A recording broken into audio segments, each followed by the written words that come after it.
চাওক খুব দুৰ্ভাগ্যজনক ঘটনা হৈছে যে হাতীগাঁও সিজুবাৰী নৰ্দমা বেঠাপাৰা ঘোঁৰামাৰা এই অঞ্চলৰ এটা আটাইতকৈ গুৰুত্বপূৰ্ণ বিষয়টো হৈছে যে বাহিনী নদীখন এই অঞ্চলৰ মাজেদি বৈ গৈছে।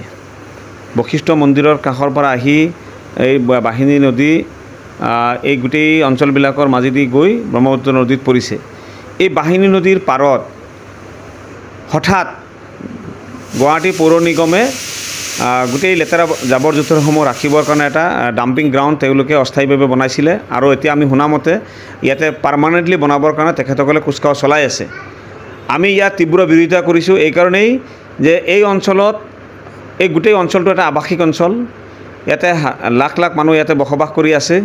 তাৰ উপৰিও এই অঞ্চলত বহুকেইটা ধৰ্মীয় অনুষ্ঠান আছে।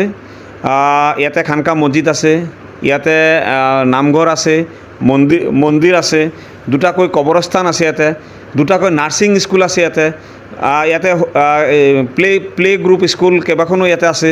গতিকে ইয়াতে এটা সাংঘাতিক আৱাসিক অঞ্চল, শৈক্ষিক এটা অঞ্চল হয়, শৈক্ষিক শিক্ষানুষ্ঠান থকা এটা অঞ্চল, ধৰ্মীয় অনুষ্ঠান থকা এটা অঞ্চল।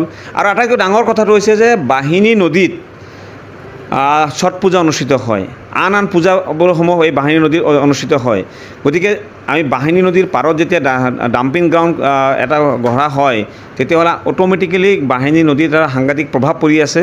বাহিনী নদীখন আজি জাবৰ জোঁথৰেৰে আজি পুত গৈ আছে। গতিকে আমি ইয়াত তীব্ৰ বিৰোধিতা কৰিছোঁ। দুৰ্গন্ধত আমি ইয়াত থাকিব নোৱাৰা হৈছোঁ। আমাৰ কণ ছাত্ৰ ছাত্ৰীসকলে, কণ ল'ৰা ছোৱালীসকলে এই দুৰ্গন্ধ আজি উশাহ নিশাহ ল'ব লগা হৈ আছে। বেমাৰৰ প্ৰকোপ বাঢ়ি গৈ আছে। গতিকে এই অঞ্চলৰ জনতা ইতিমধ্যে ইয়াৰ কাৰণে প্ৰতিবাদ আৰম্ভ কৰিছে। আজিও এই হাতীগাঁও, সিজুবাৰী, নৰ্দমা, ঘোঁৰামাৰা, ভেটাপৰা, বৰসজাই এই অঞ্চলৰ লোকে আজি একত্ৰিতভাৱে প্ৰতিবাদ সাব্যস্ত কৰিছে। সিজুবাৰী ঈদগাহ ময়দানত প্ৰতিবাদী সভা অনুষ্ঠিত কৰিছিলে। পদ্মশ্ৰী ইলিয়াছ আলীৰ পৰা আৰম্ভ কৰি জাতি ধৰ্ম বৰ্ণ নিৰ্বিশেষে সকলো সম্প্ৰদায়ৰ লোকে আজি এই প্ৰতিবাদত অংশগ্ৰহণ কৰিছিলে। গতিকে আমি পৌৰ নিগমক আহ্বান কৰোঁ, মুখ্যমন্ত্ৰী ডাঙৰীয়াক আমি আহ্বান কৰোঁ যে আপুনি জনকল্যাণৰ কাৰণে কাম কৰিব যদি বিচাৰি আছে তেতিয়াহ'লে এই ডাম্পিং গ্ৰাউণ্ডটো অতি শীঘ্ৰে ইয়াৰ পৰা আঁতৰাই দিয়ক। মানুহৰ ধৰ্মীয় অনুষ্ঠানত যাতে প্ৰাৰ্থনা কৰাৰ সময় যাতে কোনো কাৰণতে ব্যাঘাত নজন্মে তাৰ কাৰণে আপুনি ব্যৱস্থা গ্ৰহণ কৰি দিয়ক। বাহিনী নদীত যিসমূহ পূজা পাতল হয় সেই পূজা পাতল হোৱাত যাতে কোনো ধৰণৰ ব্যাঘাত নজন্মে তাৰ কাৰণে ব্যৱস্থা কৰক। কবৰস্থানত মানুহক কবৰ দিব যাওঁতে যাতে কোনো ধৰ্মাৱলম্বী লোকে যাতে অসুবিধাৰ সন্মুখীন নহয় তাৰ কাৰণে ব্যৱস্থা গ্ৰহণ কৰিব লাগে। আৰু বিশেষকৈ এই অঞ্চলত বসবাস কৰি থকা লোকসকলে যি আজি কষ্ট অনুভৱ কৰি আছে, দুৰ্গন্ধময় পৰিৱেশত আছে, এই পৰিৱেশৰ পৰা মুক্ত কৰিব লাগে।